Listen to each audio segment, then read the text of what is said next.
ছাত্র শিবিরের হচ্ছে ১৯৭১ সালের যে ভূমিকা, এর পরবর্তী সময়ে ১৯৯০ সালে যখন স্বৈরাচার এরশাদ বিরোধী আন্দোলন হয়, সেইখানে তাদের ভূমিকা। এই ভূমিকাগুলোর কারণে ঢাকা বিশ্ববিদ্যালয়ে তারা কখনো প্রতিষ্ঠিত হইতে পারে না। এটা নিষিদ্ধ সংগঠন হিসেবেই ছিল। নিষিদ্ধ না হলেও মানে পরিবেশ পরিষদ দ্বারা নিষিদ্ধ ছিল, রাষ্ট্রীয়ভাবে নিষিদ্ধ না হলেও।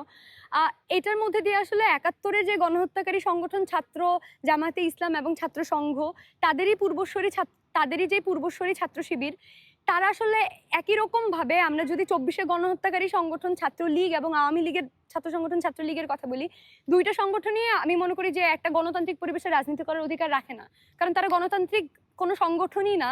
এবং আমি যদি ধরেন ছাত্র শিবিরের যদি ডাকসুতে পার্টিসিপেট করতে পারে একটা গণহত্যাকারী সংগঠন, তাহলে তো একই রকমভাবে ছাত্রলীগও দাবি করতে পারে যে তারাও মানে ডাকসু করতে পারে। সেটা হয়তো এই বছর করতে পারতেছে না, কিন্তু পরবর্তী হয়তো ১০-১৫ বছর গিয়ে আমরা ছাত্রলীগের মুখে একই রকম শুনবো যে ছাত্রলীগ নাম পরিবর্তন করে অন্য কোনো একটা কিছু হয়ে গিয়ে বলবে যে না, আমরা ওই সংগঠন না, মানে আওয়ামী লীগের সংগঠন কিন্তু আমরা ছাত্রলীগ না, অন্য কোনো একটা নাম দিয়ে এসে তারাও ডাকসু নির্বাচন করতে চাইতে পারে। এটা আসলে মানে শুধুমাত্র গণহত্যাকারী সংগঠন এই জন্য না, ঢাকা বিশ্ববিদ্যালয়ের 1973 এর যে অধ্যাদেশ, এখানেও কিন্তু কয়েকটা অনুচ্ছেদে বলা হয়েছে যে মুক্তিযুদ্ধের যেই আদর্শ সেটাকে ধারণ করে এবং লালন করে এরকম সংগঠন, কিন্তু সেইখানে ৪০০-র চেয়ে বেশি ঢাকা বিশ্ববিদ্যালয়ের শিক্ষক এবং শিক্ষার্থীদের গণহত্যার সাথে জড়িত যে ছাত্র সংগঠন, ১৪ই ডিসেম্বরের যে বুদ্ধিজীবী হত্যার সাথে মানে জড়িত যে ছাত্র সংগঠন, ঢাকা বিশ্ববিদ্যালয়ের মানে ৪০-৫০ জনের মতো শিক্ষক যাদের হাতে নিহত হয়েছিল বা যাদের বুদ্ধি পরামর্শে নিহত হয়েছিল, সেই সংগঠন ঢাকা বিশ্ববিদ্যালয়ের মাটিতে রাজনীতি করার কোনো অধিকার রাখে না।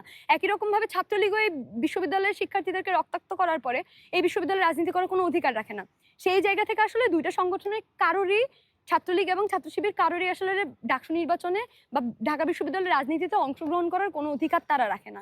সেই জায়গা থেকে জাবির আহমেদ জুবেল প্রতিরোধ পর্ষদের যে এজিএস প্রার্থী, তিনি যে জিনিসটা বলেছেন যে আমি আপনাকে ঘৃণা করি, আমার মনে হয় উনি আপনাকে ঘৃণা করি বলেছেন। উনি বলেছেন আপনাদের মতাদর্শকে ঘৃণা করি। মানে ব্যক্তিগতভাবে শিবিরের যে কোনো কর্মী বা শিবিরের যে কোনো সমর্থক বা মানুষের সাথে আমার বা আমাদের কোনো ব্যক্তিগত ক্ষোভ বা ব্যক্তিগত সমস্যা নাই। আসলে হতে পারে যে রাজনৈতিক মতাদর্শের যে জায়গা, তার বাইরে আসলে আমরা, সে আমার সাথে হয়তো আড্ডা হইতে পারে বা মানে চা খাইতেই পারি, কিন্তু ওই মানুষটার সাথে আসলে আমার রাজনৈতিক কোনো মানে একসাথে সমঝোতা বা একসাথে সহাবস্থান করা সম্ভব না।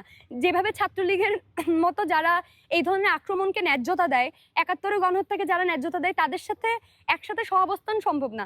এরকম একটা কথা আছে যে আমি তোমার সাথে অমত হতে পারি যে কোন বিস্কিটটা ভালো, কিন্তু আমি তোমার সাথে মানে ফিলিস্তিনে যে গণহত্যা চলতেছে এটা গণহত্যা কিনা এটা নিয়ে আমি মানে তর্কে রাজি না হয়ে আসলে বন্ধুত্ব করতে পারি না।